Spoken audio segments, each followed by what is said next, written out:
In this lesson, I want to speak about so-called words of knowledge. Word of knowledge is a specific revelation. It can come spontaneous, like an impulse of God, and it can be provoked with the help of the gift of prophecy.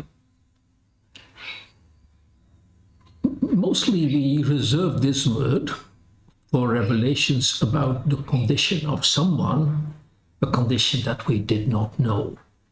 The most common use of the word of knowledge is in a meeting, a church meeting.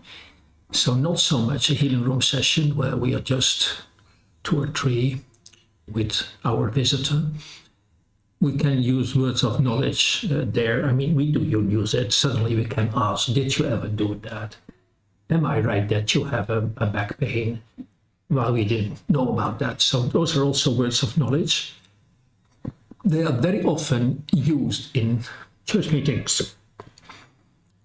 So personally, what I do, mostly at the end of a meeting, is ask God, what do you want to do now on the area of healing? And then I receive all kinds of impressions.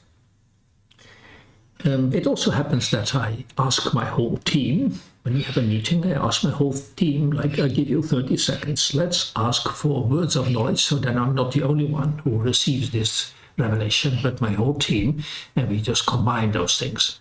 But I think I should explain a few things about this. In a typical word of knowledge setting, so at the end of a normal meeting, it's like you ask God what he is about to do. So what happens? You might have a mind picture. You see something that you can identify as a body part. You see a leg, you see a knee, you see a foot, you see a hand, you see a tumor. So you see certain things. And when God shows you those things, you're sure that he wants to heal them. It's also possible that you have a certain kind of knowledge. Suddenly you know there's someone with a particular disease at a particular place with a particular problem. And sometimes you might even have a physical sensation, like suddenly you feel a pain while you're not suffering in that body part, but you feel a pain, and it could be an indication that somewhere near to you is someone who exactly has that kind of pain. I'm instructing people to be open for this. As I said, it can happen spontaneous. You're just in a shopping mall or in a shop, and suddenly you have a mind impression that someone who is in the shop close to you has a certain disease, or suddenly you feel a pain, and you know that the person who's standing next to you probably has that pain. And so I can give you some examples to give you an idea how that works. One is maybe a bit funny. Some years ago, I was in Rome, Italy, capital of Italy, ministering among Romanian churches. So in Italy are a lot of Romanian laborers, and they have their own churches. So one day there was a political demonstration in which Romanian people demonstrated in front of the Norwegian embassy. The reason is now not so important, but it was a demonstration, and my Romanian friends asked me, Gordon, are you joining us? I said, of course, I consider myself half Romanian, so I'm coming with you. And we'll all go to the Norwegian embassy in Rome to demonstrate. So I was there with them. And of course, there's always someone who recognizes me. I can't help that. I've been a lot on Romanian evangelical television, so that might be that someone recognizes me. And that person took that occasion to ask me for a prophetic word. So we're in a political demonstration, and someone comes to me and says, Pastor Gordon, do you have a prophetic word for me? So I start prophesying over the person, and of course, people see that, and they see, hey, there's someone praying for people, and they are listening carefully, and they hear, I'm actually prophesying. So then some people that have never seen me, I don't know them, come, can you prophesy to me as well? So you end up prophesying over quite a few. And suddenly there's this young lady, I just prophesied over her brother. She comes to me and says, can you pray for me too? Of course, he meant, can you prophesy over me? So the moment I take her hand to prophesy over her, I just know she has a back issue. I just know. I couldn't see that, but I just know. And so I asked her, do you have a back issue? And she said, yes. And so I said, okay, put your hands on your belly. And then I put one hand on top of her hands and the other one on her back, the place that she indicates. And it just took a minute and all pain had gone. So in that case, I just knew. I didn't see, but I knew. In another situation, it also happened in Italy. My organizer was visiting a church of Brazilian people. It was a small community that evening, there may be 12 or 13 people. And while there was worship, I got a terrible pain in my lower leg, as if someone was using a saw, trying to saw through my leg. And it was really painful. And I have no problems in my lower legs. And so when it was my turn to speak, I asked, is there someone here who has a pain? And I pointed to exactly the place where it was. And I said, it feels like if someone has been using a saw into this. Someone raised their hand, and I said, okay, come, sit here. So I started ministering to that indicated place. And after that first wave of power came, I asked him to test it. And instead of testing it, he turned around, fell on his knees, started praising God. And all the other 12 also started crying and praising God. I don't know, did this man have a traffic accident? Did he break his leg? I don't know what was there. But anyway, the others knew about it, not me. And he got healed. So I had a physical sensation, a pain in my lower leg. And it was exactly where that brother had his pain. So that is a physical sensation. Yes, it can be that when we are praying for words of knowledge, we might see something. I remember in one meeting, I saw like a fire on the ribs of someone. So I asked, is there anyone who has a fiery pain on the ribs? And someone raised their hand and got healed. So a mind picture, a thought impulse, suddenly we know, or even a physical feeling might be indications that God wants to do something. I'm teaching about those things, and then rather funny things can happen. So one of my students, he's a businessman, so he is at his workplace, and his wife calls him and said, I forgot to buy milk. Can you buy some on your way home? So when he left his office, he went to the first little supermarket that he saw. He had never been there before. And so he found the milk and went to the cashier woman. And there were some clients for him. So while waiting, lining up for the cashier woman, he started feeling a weird pain in his belly. And the closer he got to the cashier woman, it felt like it was going to explode. So like this swollen feeling up. Oh. And so at that moment, he was alone with the cashier woman when he was going to pay for his milk.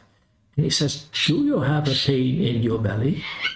And she looked at him with a lot of question marks. And he said, yes, that feeling that you're going to explode. And she said, who told you? Who told you? And she said, the Lord told me. Can I pray for her? And she said, yes, that's okay, but behind the big standing fridge, because I don't want my boss to see it. And so he ministered to her. She got healed of her belly pain and asked, what church are you going to? What church are you going to? So immediately this touch of God, really touched her deeply, that she wanted to know, which church are you going? Because this presence of God, this power of God, I've never felt it before, and I'm curious and interested about it. One of my other students, a lady, who heard this, she went next day to the hairdresser, And while she was sitting in that comfortable chair to be attended to, she felt a back pain. Well, she doesn't have a back problem herself, so she found it a bit weird, and then she remembered what I told her the day before, that sometimes God gives you a sensation of physical pain because he wants you to heal someone who has that pain. But she was quite nervous about it and quite shy, so she didn't want to ask her hairdresser, do you have a back pain? Well, when her hairdresser was busy with her, the hairdresser started complaining. I said, I have such a back pain. So she had a confirmation that the pain she was feeling was actually a sign that the hairdresser was having this pain. And still she felt uncomfortable to tell her, I could pray for you. Can I pray for you? She didn't offer prayers because she was too nervous and too fearful. On the other hand, she openly told the next day during our seminar that she failed in obeying that revelation of God and that she wanted to repent from it. So sometimes we miss it, as she missed it, but God gives her another opportunity. Anyway, so she learned a lesson from it, even if she did not practice the healing that she could have done. So those words of knowledge can happen spontaneously in daily life, at your workplace, as when you're a client at a shop, with your employees, with your employer. Those things can easily happen. So when God shows you something like that, you should act, because it means that healing is guaranteed. Healing will always come.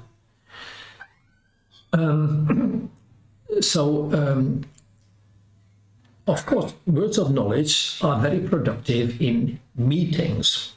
And you see that most famous healing ministers, when they start a meeting, they first go for words of knowledge.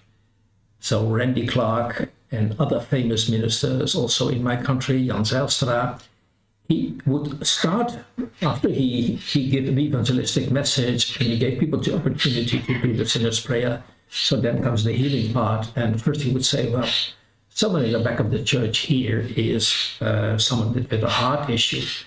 And who's that? Someone like Jean-Luc Pachel even is more precise, and he says, on the 14th row from the front is someone that has a cancerous tumor. Who is that?